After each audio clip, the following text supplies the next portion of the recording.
I rise today with great gratitude for the men and women all across our country who serve our federal government.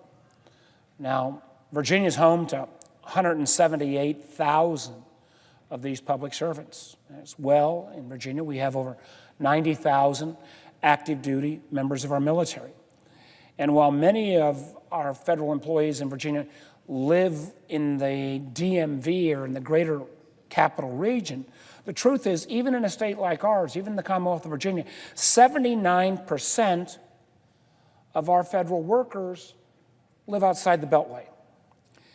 And as someone who spent longer in business and in management than I have in the role as a senator, I know one of the things that any good business leader, or for that matter, I tried to do is when I was governor of the state, is how you treat your workforce reflects the quality of service that workforce provides to its customers, and in this case, the customers of the federal government are the American people. And the work of our federal government and the way our federal government invests in its workforce, the way we manage and invest in human capital is not by any means a partisan, or for that matter, coming from the Commonwealth of Virginia, a state with so many federal workers, it's not by any means a parochial issue. This is an issue that impacts all Americans who pay taxes, who follow our laws, and expect the federal government to work for them and to work well in an efficient manner. That's why, Mr. President, I also rise today with great concern about recent efforts by this administration to scapegoat and undermine the work of our federal employees. It started with hiring freezes that threw a wrench into the day-to-day operations of nearly every federal agency. And frankly, this kind of wrench that was thrown in with no apparent benefit to the taxpayers writ large.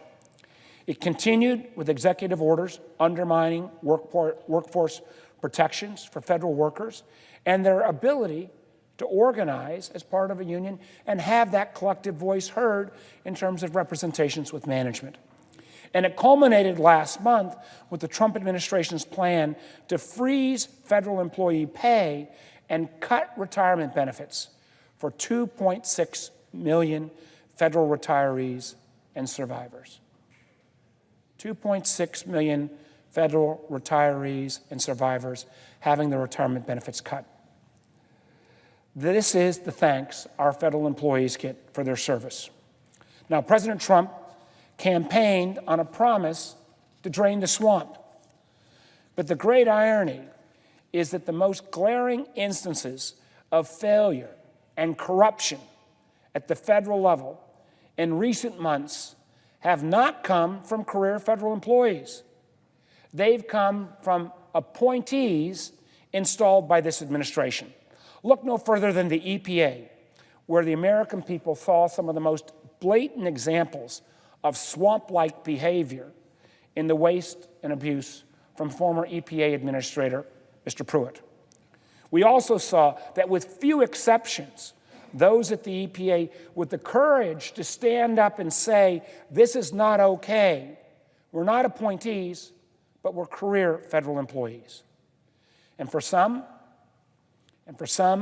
that meant they were either demoted or reassigned in retaliation, all because they had the courage to speak up and to do what was right. This is the thanks that our federal employees got for their service of trying to protect taxpayer funds, got for their service of trying to prevent waste and fraud, got for their service in trying to point out the swamp-like behavior, to quote Mr. Trump, of his appointee, Scott Pruitt. Unfortunately, Mr. President, these issues don't appear to be confined to the walls of one agency or one rogue administrator. We've seen disturbing reports of Trump political appointees purging career employees at the State Department and at the Veterans Administration. These reports should concern all of us, Republicans and Democrats alike, who believe in good and honest government by and for the people. Now, my hope is that we can stop this ongoing onslaught on our federal workforce. We will have differences, But as, again, somebody who spent longer in business than I have in government, if you want your workforce to do well, you need to reward those who do well, challenge and penalize who don't perform, but not take these broad brush strokes that unfortunately have come out of this administration, frankly undermining both the performance and the morale of federal employees who serve day in and day out without a lot of recognition.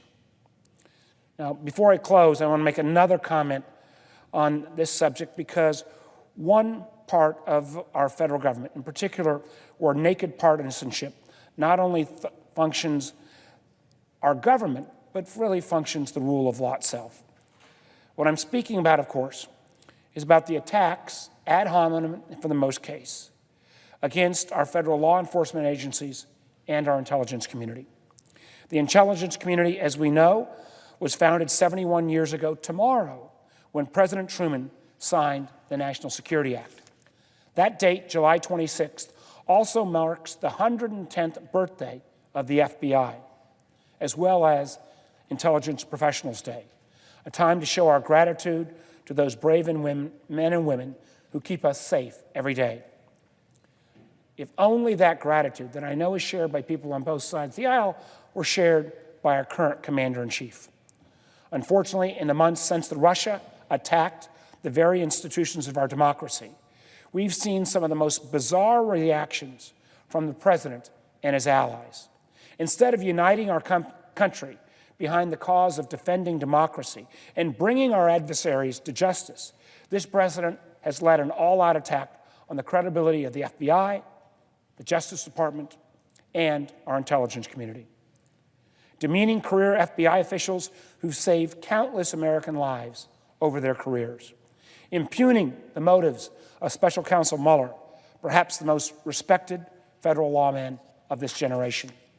Worst of all, we saw the President of the United States stand on stage with Vladimir Putin last week and publicly side with Putin over the career men and women of our intelligence community, many of whom risk their lives on a daily basis in order to keep our country safe.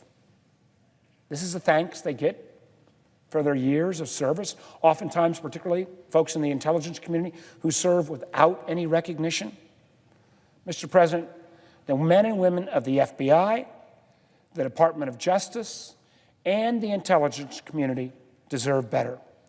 All of our public servants deserve better than what we've seen from this administration. My advice for this president, if he's really serious about draining the swamp, is to leave our federal employees alone and take a good look at some of the folks that he's appointed within his own administration. Thank you, Mr. President. And I